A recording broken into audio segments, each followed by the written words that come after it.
What's going on, guys? Welcome back to WWE Network and Show, where I, Graham G.S. Matthews, break down all the original content I watch on the WWE Network, as well as on Vice, as today we're talking Season 2, Episode 8 of Dark Side of the Ring, entitled The Last Ride of the Road Warriors. Now, in a nutshell, I enjoyed the episode. I thought it was a very good episode.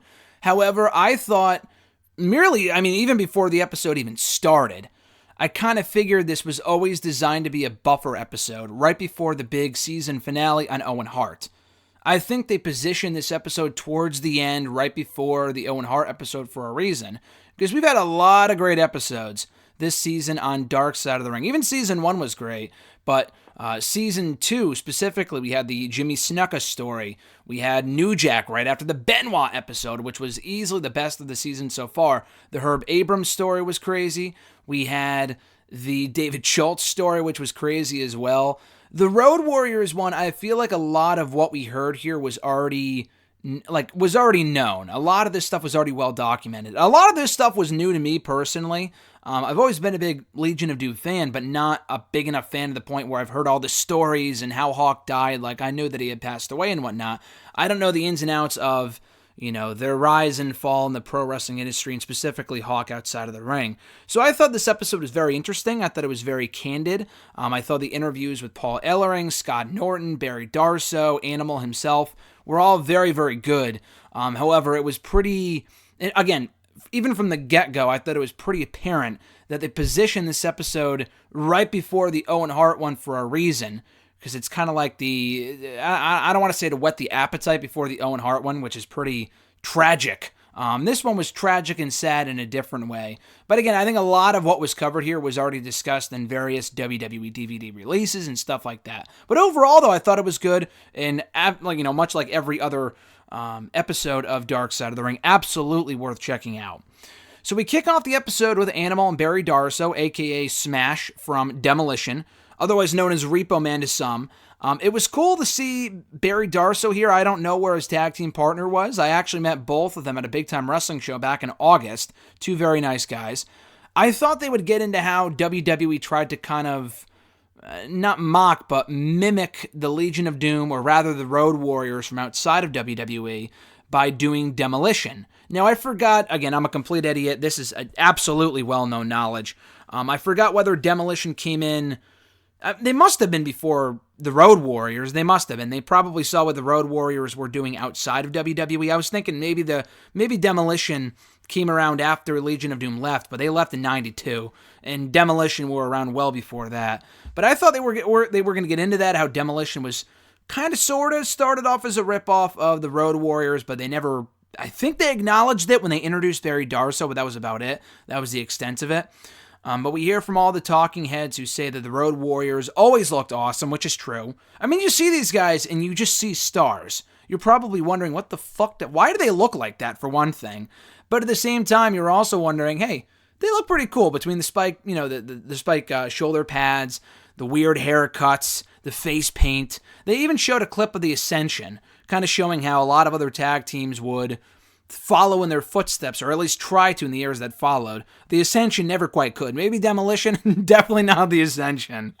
The Ascension, to even put them in the same conversation as Legion of Doom as the Road Warriors, would be a complete joke. But we hear from Chris Jericho, who of course narrates the episode, who says that he talks about the importance of tag team wrestling, and Animal calls it an art, tag team wrestling. And he outright says he believes they are the best tag team in the history of the business. Now, that's coming from Animal himself, so he's biased, but I would not disagree. I think absolutely Legion of Doom / the Road Warriors are rightfully known, rightfully regarded as one of the greatest, the greatest tag team of all time. There's a lot of teams that come close, but the Road Warriors, in my opinion, would be number one. Now, that doesn't give Animal the right to trash the current product, and that's his own opinion, but to go on social media and shit all over Becky Lynch from about a year ago, that was a different story in and of itself. It's like, dude, just stop while you're ahead, But anyway, that's a different story for a different day. We hear from Paul Ellering, who I have not seen in about maybe 2 years since WWE dropped him from the AOP Act. He must not be under WWE contract. I mean, Jimmy Hart was on an episode of the show a couple of episodes ago. I think the Dino Bravo one, if I'm not mistaken. which was another good episode. I don't think Paul Ellering is still under contract to WWE. I mean, if he was, they're paying him for nothing because he has not been around since they dropped him from the AOP Act 2 years ago. But I mean, I thought that was a shame. I think AOP have worked well recently with Seth Rollins on Raw on the main roster.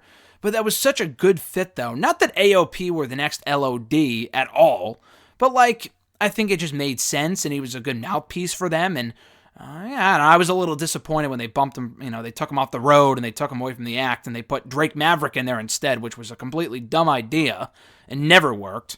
You wouldn't see Paul Ellering peeing his pants at Survivor Series 2018. Anyway, he looked at it as it's not a big guy and a little guy like a lot of different tag teams. Like, for example, this is a terrible example, but Enzo and Cass, they worked well in a different way because they had a different size dynamic. They had different strengths. You look at Shawn Michaels and Diesel from back in the day. That worked because they had different strengths. Legion of Doom / the Road Warriors, they were just two beefy monsters of men. They were just fucking giants of men, and that's why it worked. We hear from Nikita Koloff. Great to hear and see him. He's actually been shown recently on NWA Power and in various forms. I think he was on one of those, the Circle Squared or whatever. He was on that. He was on another episode of Power. He looks amazing. For a guy his age, compared to some of the other people on this episode and just in general at that age in wrestling, he looks really, really good. But he puts over the Doomsday Device as one of the most destructive wrestling finishers of all time. We hear how Animal was always way more patient than Hawk. I mean, Animal was way more regimented, structured. He would get back from a show, go to sleep, train, blah, blah, blah. Whereas Hawk always wanted to party. He had way more energy, just never really wanted to stop. Animal talks about how he met Hawk when he was 18 years old in Minneapolis, Minnesota. I guess it was at Jesse Ventura's gym that Hawk walked up to Animal while he was weightlifting, while Animal was weightlifting, slapped him on the back and said, "Hey, you should probably be putting on more weight." And I guess they became, as thick as thieves after that. They became very good friends from that point forward. We hear from Hawk's brothers, Rich and Dan. Now, I didn't see who they were initially. I had to go back because it confused me because Rich looked like, okay, I'm thinking maybe it's his dad, which maybe wouldn't make sense because Hawk died at 46, which would mean, and that was in 2003. So that would mean he would be 50, not 56, he'd be like early 60s. So his dad would be probably late 80s, early 90s. This guy, Rich, did not look like his dad. Then I'm thinking, okay, maybe it's his brother, and then Dan's his son. No, Dan's his brother too. So Rich is the oldest of all the brothers, and then Dan is 4 years younger than Hawk. So we hear from them a lot on this episode, which is cool. They talk about how Hawk was voted the class bully back in school, which should come as no surprise given just who he was at that point. They discuss their mom dying, which they get really emotional about, and they also say, again, that he had a ton of energy as a kid. We hear from Scott Norton, a name that I have not heard or, a guy I have not seen in quite some time. I think he was at some sort of autograph signing, almost like contract signing. Autograph signing I went to in New York City, one of those big events, autograph signings a number of months ago. I think I saw him there. Anyway, so he talked about how he and Hawk actually both came out of Minneapolis. And, Scott Norton was the toughest SOB in his side of the place. Maybe not, Minneapolis, but wherever they were from, he was a tough SOB, and then Hawk was known as a tough SOB as well. He said that Hawk used to punch himself in the face to get used to the feeling of getting punched in the face. I mean, that's just psychotic right there. It's crazy. So we also hear that also from Minnesota, we had not only, Paul Ellering and Norton and Hawk and Barry Darso, but also Mr. Perfect, John Nord, Rick Rude as well. That's a hell of a cast of characters, all from the Minnesota area. I don't know about Paul Ellering, I just threw him in there, but I think Ellering's from there as well. But anyway, in the area, the Warriors, the Road Warriors, Hawk and Animal, before they were Hawk and Animal, worked as bouncers. And the owner of said bar that they worked at dealt coke. So he would actually send Hawk and Animal after people that weren't paying what they were supposed to, who weren't paying up for the coke. He would send Animal and Hawk after them. Could you imagine, first of all, not selling coke or taking coke or whatever, but like having these two guys getting sent after you and you find out that it's Hawk and Animal of the Road Warriors? I know that's not who they were at that point, but like knowing it now, looking back, and you're like, holy shit, like these guys are... Could you just imagine these two guys coming at you? I would shit my pants and just... I would just beat myself up at that point. I would punch myself in the face as Hawk did to himself. I guess they worked at a strip club a couple times and stuff like that. We then hear from Ed Sharkey, who trained them. I guess he's still alive, which is cool. We hear from him, and he said that he didn't smarten up the Warriors until much later on in their training, which I guess was par for the course back then, because we heard the same thing about Schultz. We heard the same thing about, I think I heard the same thing about Ric Flair recently. I was listening to some podcast. So anyway, while they were at one of their bars, we hear about how Ole Anderson saw them. I guess he saw them beat the crap out of someone who wasn't paying their debt or was causing too much trouble, and he's like, wow, we need to get them into professional wrestling. And then I think that's when Sharkey trained them. I'm not sure about the timeline here. But anyway, they talked about how Hawk then worked for Al Tomko on his own, not with Animal, but Hawk worked on his own for Al Tomko in Canada. He got his girlfriend pregnant at the time, I believe, or maybe it was Animal. I remember seeing the pictures of Animal. I forgot who it was. But anyway, he got his girlfriend pregnant in Atlanta working there, and he realized that wrestling wasn't paying the bills, so he had to go back to being a bouncer for a little while. And that was when Ole came up with the idea to put them together, because he thought that the other one, again, I think it was Animal who had that issue, not Hawk. But anyway, so Ole came up with the idea to put them together, that they would be just a great tag team. So they then headed to Georgia. They headed to Georgia Championship Wrestling, who then gave them a pair of tag team titles and told them to say to the crowd that they won them at a tournament in Chicago. Sounds a lot like that, Rio de Janeiro tournament where Pat Patterson allegedly won the Intercontinental Championship back in the late 60s, early 60s or whatever, and became the first ever WWE Intercontinental Champion. Very suspicious. So we hear from Paul Ellering, who talks about Animal talked about Paul Ellering and mentioned how invaluable he was and how Ellering would plan out what these guys would do in the ring on a napkin while they were at Denny's. That's the art of being a great manager, in and out of the ring. Ole told them to copy a movie called The Road Warrior, that classic movie called The Road Warrior, and that's where they got the name from. They then tried out face paint. It didn't work at first, eventually stuck, literally and figuratively. I guess the spiked shoulder pads were Animal's idea, and I guess they worked very stiff with their opponents, which should come as no surprise if you watch their matches. Whenever they worked enhancement matches, whether it was, anywhere, any other territory or WWE, they worked very stiff. But at least they were nice about it, and I guess Hawk would tell their opponents beforehand, hey, we're going to be a little stiff out there, and they would never hurt their opponents seriously, but, when they hit clotheslines and stuff like that, it was like, oh my god, these guys can really beat the shit out of you if they wanted to, and they did anyway, even though they didn't really mean it. It was part of their, job description, whatever. So they bounced around from territory to territory, dominating all the tag team divisions and whatnot, winning tag team title after tag team title after tag team title, and that's what kept them fresh, because they were bouncing around from one territory to the other without staying in one place for too long. They then discussed the Road Warrior pop, which Alexis did not know before we watched the episode, and I haven't heard it used recently much at all, but obviously I know of the expression. They call it the Road Warrior pop, because the Road Warriors would not only get this great reaction when they came out, it was like an elongated reaction. Throughout their entire entrance, they would just get this monster reaction, this suspended pop for I don't know how many minutes or seconds or whatever, but it wasn't just like, oh, look, they're here. It was like, holy shit, it's the Road Warriors, That's how over they were. That's how popular they were, and that's why they still call it the Road Warrior pop to this day. Animal talked about how they didn't know that they were that over until they got to Japan. They were like rock stars over there, almost literally. I forgot what they said exactly, but they mentioned something about how their arrival got more either mainstream attention or there were more people there or whatever than the time that Michael Jackson went to Japan. And this is the 80s, and Michael Jackson is very, very popular at that point. So for them to say that is pretty insane. I guess it was there that Hawk got into the Japanese Mafia, which I never even knew existed until they brought it up here. I thought that was interesting. And he always wanted to go out. He wanted to go out and party constantly, and that was really what, not the beginning of the end, but his personality, combined with what would happen later on with the injuries and the painkillers and the muscle relaxers, were what really did him in and led to his death many years later. But anyway, they talk about how they were one of wrestling's top attractions by 1986, and Hawk's brothers were just amazed watching him on TV, seeing him so successful and popular and whatnot.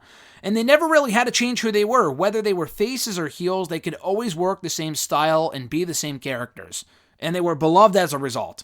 Very few wrestlers can say that they could be the same person, face or heel, and still, work in that respective role. But it did for them, and it worked wonderfully.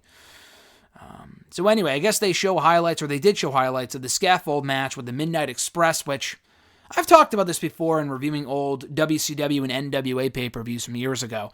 I find that to be one of the dumbest match types of all time. It just looks insanely stupid. Like, why would you do that? I guess it was an attraction back then. I mean, I guess so was jumping off a building. You're not going to do that, are you? I guess Joey Janela did. But anyway, I just thought that was stupid. But they mentioned that because it was before that match, that Hawk broke a bone in his foot, and he still worked the match anyway, because they were of the mindset, as are, 95%, I would say, of professional wrestlers, that the show must go on. And he just worked with the injury, and he actually worked the match, I think in a boot or something like that, with a boot on his foot. And that was what led him to, depending on drugs from that point forward, muscle relaxers. I can't say that properly for some reason. Muscle relaxers. From that point forward, because he just couldn't really deal with the pain. And he also turned to drinking, and that didn't help either. So then they got to WWE. I forgot exactly what year that was, probably by the late 80s, if not late 86. It was around that point. But I guess his whole thing happened, with Hawk, it really intensified. It got worse when they were with WWF because of the pressure that they had on them to perform at such a high level constantly, and the schedule didn't help either. This I did not know. I'm sure this is very common knowledge. I did not know this, and I'm an idiot for not knowing it previously, that the Road Warriors had to get their name changed. Because, for obvious reasons, but because at that point, not only did WWE have the Ultimate Warrior, and he was still huge, and, this must have been in the late 80s that they came to WWE, because Warrior did not debut. The Dingo Warrior, Ultimate Warrior, whatever, did not debut, I don't think, for WWE until, 88. So it must have been around that point. But anyway, not only that, but they also brought in around that point the modern-day Warrior, Kerry Von Erich. So they couldn't go by the Road Warriors. They got to change to Legion of Doom. Now, I don't know if this is true, but Paul Ellering says that the Legion of Doom name was something they came up with themselves. They came up with by themselves because I guess Hawk was such a big He-Man fan, and I guess they would say, from the Legion of Doom, or something along those lines. And that's where he heard it. He loved it, loved the show, and that's why they used it. Again, I don't know if that's accurate or not, but it's a cool little story if it is. So like I said, the WWF schedule really took a toll on Hawk from that point forward. They also discuss how, I guess, we hear from The Godfather very briefly. He was a part of the Brawl for All episode and maybe one other episode. I know we've seen him in something else before, maybe. But we hear from him very briefly, and he brought up how Vince, I guess, one time took LOD's finish. He took the Doomsday device at a strip club one time, probably while intoxicated. But that's just an amazing visual. Almost as amazing of a visual as Vince McMahon doing the Rob Gronkowski bump at WrestleMania during rehearsals. You know the bump that Gronk took at the night 2 of WrestleMania 36 recently, when he leapt backwards on top of the pile of wrestlers and they caught him very safely? He was very nervous, and rightfully so, as many other people would be if you're not a professional wrestler, to take that bump, so to speak. So Vince showed him that he would be okay doing it. And this guy is, 75 years old, 76 years old, is Vince McMahon, doing this bump and saying, "It's not so bad, is it?" That story came out from Fightful lately, and I thought it was just amazing. So anyway, I thought that was just a really random story, but I'm glad they included it because it led to this amazing visual in my head. So they talk about how Hawk failed the drug test, and from there he had to take 3 months off, and it sucks for tag team partners. It's awful, because if anything happens to your tag team partner, you are fucked. You are screwed. There's nothing you could do at that point, other than just, unless you're that big of a single star, and usually if you're joined at the hip as Hawk and Animal, where they were never going to push either one of these guys on their own. So if Hawk went down, so did Animal. And he was getting really, really pissed about that. And it wouldn't help that Hawk wouldn't hide things. He was very open about his addiction and issues and problems and drinking and drugs and everything else, that's how he got in trouble so often. It's like, what a moron, but that's just who he was. We then fast forward to SummerSlam 1992 in Wembley Stadium in England. They were supposed to work for the tag team titles, I believe, against the Natural Disasters on that show. Vince was going through the match with them beforehand, and he got pissed at Hawk. So this is where I was kind of confused. Probably the one point of the episode where I got confused. So again, going into the show, they were supposed to work for the tag team titles against, again, I believe, the Natural Disasters. And that was thanks to a quick wiki search that I found earlier. I forgot. I've seen the pay-per-view before. I just completely forgot who the tag team champions were on that show at the time. So Vince is going through the match. He gets pissed because Hawk keeps interjecting himself with stuff that he wants to do. So as a result, Vince puts him in the opener. What we come to find out afterward is that Hawk at the time was on Placido's. Placidyl's. Placido? I don't know. I don't know how to pronounce it, but he was taking something. He was on something at this point. So this is my question. Did Vince know that he was all fucked up with all the drugs and whatever, and that's why he put them in the opener? And if so, why would he not have pulled him from the match? That makes no sense to me. Because even Animal says he was in no condition to perform. He could have seriously hurt himself. He could have died in that match if they kept on doing their usual style and he jumped off the top rope, whatever. But he did, and he looked out for him, and they had to change the finish because he was afraid he was going to fall off the top rope if they did the Doomsday Device, whatever. He was in no shape to perform. So Vince, if he must not have known, he must have just bumped them to the opener because he had heat with them because Hawk was being an asshole. That must have been what it was. If Vince knew that he was on something, no way. Oh, so we're going to bury you by putting you in the opener. It's like, no, you don't even let the guy go out there. It's like the whole TNA Jeff Hardy thing. How the hell they even let him out there knowing he was in the condition that he was in is as embarrassing for that company as it was for Jeff Hardy back in 2011 at Victory Road. So then Hawk no-showed the next TV taping, and he called Vince's secretary to quit. And Animal was pissed. Because he's like, this is a package deal, dude. And he found out, I don't think from Hawk, he found out from either Ellering or someone else. And he wanted to stay, Animal, not because he loved the WWE, but because he wanted to finish the dates, and he wanted to be a businessman. So, because everyone goes back at some point. Why would you want to leave in bad terms? That makes no sense. So I think he stayed to finish his dates. I'm not exactly sure what he did, because did he just work house shows on his own? I'm not really sure. I'm not really sure what happened with that situation, but he quit. Or Hawk did anyway, and Animal was there until his contract expired soon after. So Hawk went over to Japan, and he formed a tag team called the Hellraisers. And this I did not know. I thought this was interesting. But again, this is probably common knowledge to most people. He formed a tag team called the Hellraisers with Power Warrior, otherwise known as, I think, Kensuke Sasaki. Again, I'm terrible with pronunciations.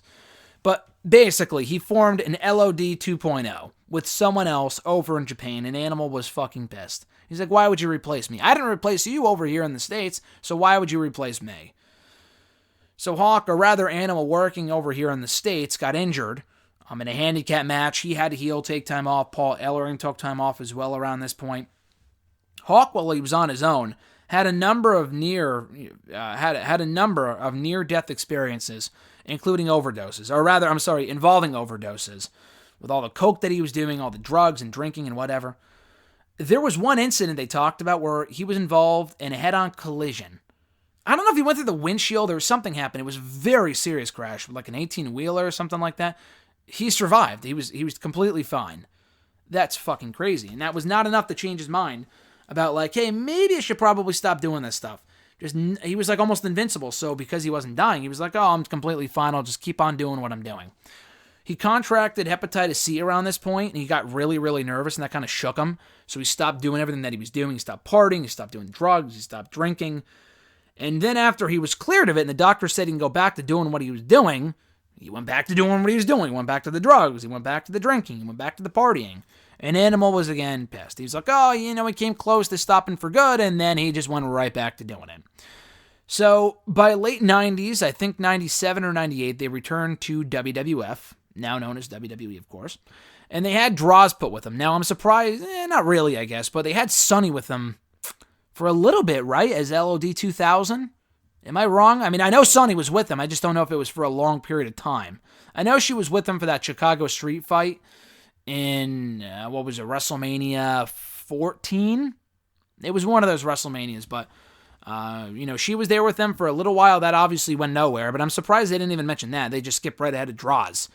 So Droz got put with them, and Droz just had a shit run between this going nowhere, the Brawl for All going nowhere, the stupid throw-up gimmick, which almost got assigned to him full-time from like as a permanent character, to then having his neck broken and having his career ended. Just terrible, terrible stuff. This guy just had a lot of bad luck. I mean, it's cool to work with LOD, but at the same time, it's like, it's not doing him any favors.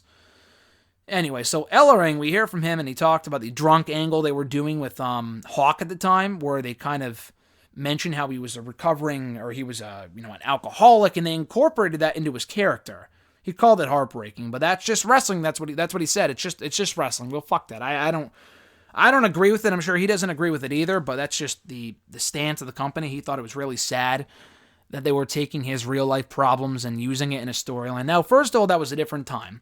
Second of all, the modern day, I think, equivalent of that would be like, no, it's not drinking related, but like, Alberto Del Rio being in the news lately for, hitting a woman. What a surprise. This guy was exposed as a piece of shit years ago. This does not surprise me whatsoever. So that would be like them bringing him back, and then, I mean, this is this is legal trouble. That's not really what Hawk was in at the time, but, Del Rio, bringing him back and having him, abuse Paige or whatever. Like, that's just stuff you don't do. Like, I just think that's really dumb. Hawk apparently was okay with it, but Animal was uncomfortable, Ellering was uncomfortable, so they left soon after. And I guess they went to Australia for a tour or a match or an event, whatever, and Hawk passed out before the show due to this copious amounts of coke that he was doing and muscle relaxers and all this other shit that he had to go to the hospital. He told Animal, I don't want to die here. Please get me out of here. Animal got him out despite what the doctor was telling him. Against the doctor's orders, he took him out, took him back to LA, and he said, listen, you're on your own. We're done here. We're through here. I cannot continue to watch you for the rest of your life. So I don't know how long they were separated for or didn't talk or whatever, but they both got invited to something called the Christian Power Team, which is some sort of religious thing. I think Norton was there or whatever. And after that, I guess Hawk started to live his life better, got married, really started to clean up his act. So one day, I guess he had to lie down. He was moving furniture around the house, and he just wasn't feeling well, so he lied down, and that was when he died.